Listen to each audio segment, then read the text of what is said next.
ہر قسم کے روحانی جسمانی مسائل اور وظائف کے لیے پیر اقبال قریشی چینل کو سبسکرائب کریں۔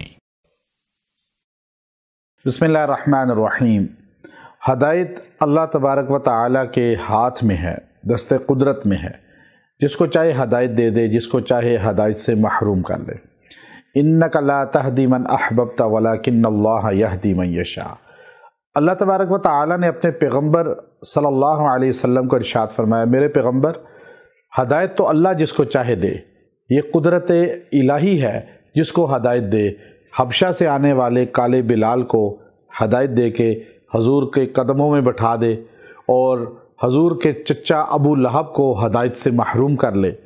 تو اس لیے اب ہدایت پہ لانے کے لیے کسی بندے کو، کسی کو، یا اپنے کو، یا حکومت کو، کہ حکومت ہدایت سے ہٹی ہوئی ہے، اب یہ سارے معاملات کے لیے بڑا خاص مجرب عمل ہے۔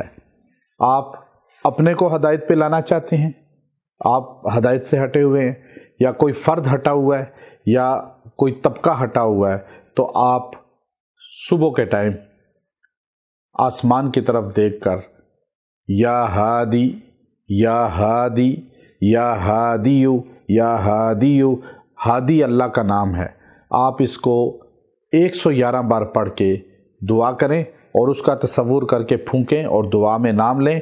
اللہ تبارک و تعالیٰ آپ کو بھی ہدایت دیں گے، ان کو بھی ہدایت دیں گے، گمراہی سے بچا لیں گے۔ جو بھٹک چکا ہے، آج لوگ بڑے پریشان ہیں۔ یورپ، امریکہ سے بالخصوص، اور پاکستان کے اندر بھی دنیا کے ہر خطے میں اولادیں نافرمان ہو چکی ہیں، بھٹک چکی ہیں۔ عیسائی، یہودی، مجوسی اور نان مسلم جو ہیں، ان کے ساتھ دوستیاں کر کے گھروں کو چھوڑ کے چلے گئے ہیں۔ نوجوان بچے بچیاں کافروں کے ساتھ رہ رہے ہیں اور شادیاں رچا رہے ہیں اور بغیر نکاح کے زندگی گزار رہے ہیں۔ اب ماں باپ روتے ہیں فون کر کے ہمیں کہ کوئی عمل بتائیں، کوئی وظیفہ بتائیں۔ تو یہ خاص عمل ہے۔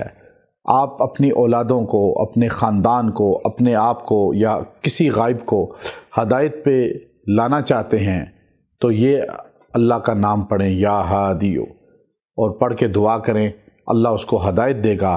وآخر دعوانا ان الحمد للہ رب العالمین۔